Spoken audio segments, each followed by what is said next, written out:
Assalamualaikum warahmatullahi wabarakatuh. Alhamdulillahirrabbilalamin. Para pemirsa dan sahabat salimah yang dirahmati Allah Subhanahu wa Ta'ala. Alhamdulillah, semoga hari ini Allah memberikan keberkahan kepada kita, memudahkan urusan dunia akhirat kita, dan mengakhirkan hidup kita dalam kondisi husnul khotimah. Amin ya rabbal alamin. Ya Alhamdulillah. Ketika Allah memanggil dengan seruan dan ajakan untuk orang-orang yang beriman, itu menunjukkan bahwa isi ajakan tersebut, isi seruan tersebut untuk kemaslahatan, kemanfaatan kita hambanya, baik kemanfaatan dunia maupun kemanfaatan akhirat.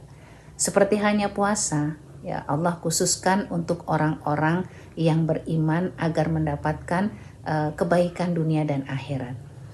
Seperti kita ketahui bahwasanya puasa yang kita lakukan itu bisa membentuk sumber daya manusia ke arah yang lebih baik, manakala memiliki 4 elemen yang harus dipenuhi. Yang pertama adalah mengokohkan akidah.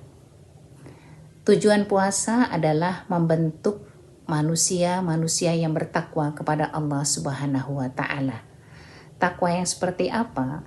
Yaitu takwa yang memiliki sensitivitas, kelembutan, dan rasa takut kepada Allah Subhanahu wa Ta'ala.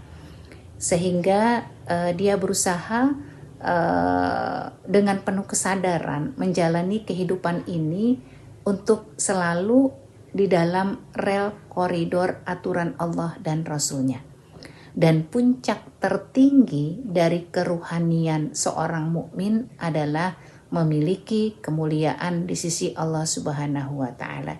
Inna akramakum indallahi atqakum. Itu yang pertama. Dan ketika modal dasar, ya, mengapa kokohnya akidah ini menjadi modal dasar, ya, dalam membentuk sumber daya manusia? Karena dengan kokohnya akidah, ya, itu akan melahirkan akhlakul karimah, akan membentuk akhlak yang baik, ya. Sehingga kalau kita lihat ketika suatu generasi memiliki kerusakan akhlak, maka cara memperbaikinya adalah dengan menghidupkan hatinya untuk senantiasa bertakwa kepada Allah Subhanahu wa Ta'ala. Dengan demikian ia berusaha untuk senantiasa berada di jalan dan rel yang sudah Allah beri aturan di dalamnya. Elemen yang kedua adalah menguatkan, memantapkan hubungan dengan Allah Subhanahu wa Ta'ala. Ya, kalau kita lihat ketika orang memiliki hubungan yang dekat dengan Allah Subhanahu wa Ta'ala, maka ada rasa muraqabatullah, ada rasa kesertaan Allah di dalam jiwanya, sehingga dia berusaha untuk menampilkan perbuatannya sebaik mungkin di hadapan Allah Subhanahu wa Ta'ala. Dan orang-orang yang memiliki atau memantapkan hubungan dengan Allah Subhanahu wa Ta'ala biasanya dalam berkehidupan itu bisa menyelesaikan kesulitan-kesulitan, permasalahan-permasalahan yang dia hadapi. Sementara orang yang jauh dari Allah Subhanahu wa Ta'ala itu akan menjadi sumber kerusakan dan sumber kesulitan serta sumber permasalahan di dunia ini. Ya, oleh karena itu untuk mengemban satu risalah yang besar, untuk mengemban satu kebenaran, ya, yang harus kita laksanakan, yaitu dengan memantapkan hubungan dengan Allah Subhanahu wa Ta'ala. Kemudian elemen yang ketiga adalah memantapkan hubungan dengan sesama manusia. Kalau kita lihat Ramadan ini semua melakukan ibadah puasa serentak di seluruh dunia.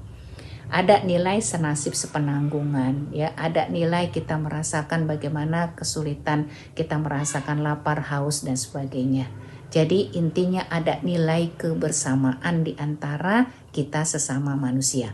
Nah, nilai kebersamaan itu bisa menjadi modal untuk sama-sama menegakkan kalimat Allah di muka bumi ini. ya ada satu keselarasan, ada satu kekompakan, ada satu kebersamaan. Karena satu nilai kebenaran itu tidak bisa ditegakkan seorang diri. Dia harus ditegakkan secara bersama-sama oleh seluruh komponen anak bangsa yang memiliki kebersamaan dan keimanan yang kuat dengan Allah Subhanahu wa taala. Elemen yang keempat adalah menguatkan nilai ketabahan. Ya, kalau kita lihat puasa itu melatih kita untuk memiliki daya tahan, kekuatan dalam menghadapi kesulitan hidup. Ya, seberat apapun kesulitan hidup itu. Seperti halnya baginda Rasulullah SAW ketika ditinggal meninggal oleh istri beliau, Ibunda Khadijah, dan ditinggal meninggal oleh paman beliau, itu merupakan salah satu puncak kesulitan yang dihadapi oleh baginda Rasulullah SAW. Tapi dengan ketabahan yang tinggi, dengan ketabahan yang kuat, gitu ya, buah dari interaksi yang kuat dengan Allah, ya, dengan puasa, dengan mendekatkan diri kepada Allah, ya, ternyata itu mampu membuat beliau bisa mengatasi kesulitan yang dia hadapi, ya. Jadi para pemirsa dan sahabat Salimah yang dirahmati Allah, momen Ramadan tahun ini merupakan momen yang tepat kita untuk memperbaiki diri, keluarga, dan masyarakat kita. Semoga Allah senantiasa memudahkan niat-niat baik kita untuk menegakkan kalimat Allah di muka bumi ini. Wabillahi taufiq wal hidayah. Assalamualaikum warahmatullahi wabarakatuh.